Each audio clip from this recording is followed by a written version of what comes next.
waxaa galabta kulan ka tirsan horyaalka La Liga dalka Spain waxaa wada ciyaari doonaan kooxaha Barcelona iyo Real Madrid waana kulanka El Clasico kaasoo adduunyada laga daawado. galabta ayay ciyaari doonaan labada kooxood Barcelona iyo Real Madrid. waxaan fiiri doonaa kulamadii ugu dambeeyay ee soo ciyaareen horyaalka La Liga. haddii aan ku hormarno kooxda Barcelona waxay la soo ciyaartay kooxda Katafa. kooxda Barcelona ayaa hal gool iyo eber loogu adkaaday. dhinaca kale kooxda Real Madrid ayaa la ciyaartay kooxda Cadiz. kooxda Real Madrid ayaa guuldar afka loo saaray ciyaar ku soo dhamaatay hal gool iyo eber ay ku badisay kooxda Cadiz. Barcelona iyo Real Madrid waxay kulmeen 244 kulan 96 kulan waxaa badishay kooxda Barcelona halka kooxda Real Madrid 96 kulan ay ka adkaatay kooxda Barcelona. 52 kulan barbardhac ayaa wada galeen labada kooxood. kooxda Barcelona waxay ka ciyaartaa horyaalka La Liga dalka Spain gaar ahaan garoonka Camp Nou Stadium. sidoo kale kooxda Real Madrid waxay ka ciyaartaa horyaalka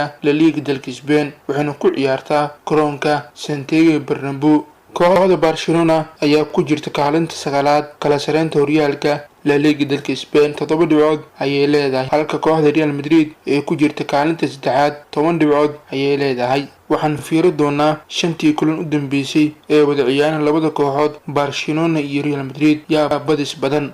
kooxda Barcelona ayaa 2 jeer ka badisay kooxda Real Madrid halka kooxda Real Madrid ee Barcelona ka badisay 1 jeer. 2 jeerna barbardhac ayay wada galeen labada kooxood. waxaan fiiri doonaa ciyaartooyda laga yaabo inay sheegaan kulan galabta ee wada ciyaari doonaan labada kooxood Barca iyo Real Madrid. haddii aan ku hormarno kooxda Barcelona 2 ciyaartooy ayay way doontaa kuwaasoo shaki dhaawac la gelinayo inay kulan galabta ee Barcelona la ciyaari doonto Real Madrid dhaawac ay ku sheegaan waana Jordi Alba iyo Marc-Andre ter Stegen. dhanka kale haddii aan fiirino kooxda Real Madrid dhowr ciyaartooy ayay way doontaa waxaana kamid ah ciyaartooyda Carvajal, Mariano, Odegaard waana ciyaartooyda shaki la gelinayo inay dhaawac ugu sheegaan kooxda Real Madrid kulan galabta ay la ciyaari doonaan dhigooda Barcelona. ogeysiiska ciyaarta kulanka Barcelona vs Real Madrid tartanka horyaalka La Liga dalka Spain saacada ciyaarta la daawan doono 11 saac galabnimo ayaa la daawan doonaa waana kulanka El Clasico. waxaan fiiri doonaa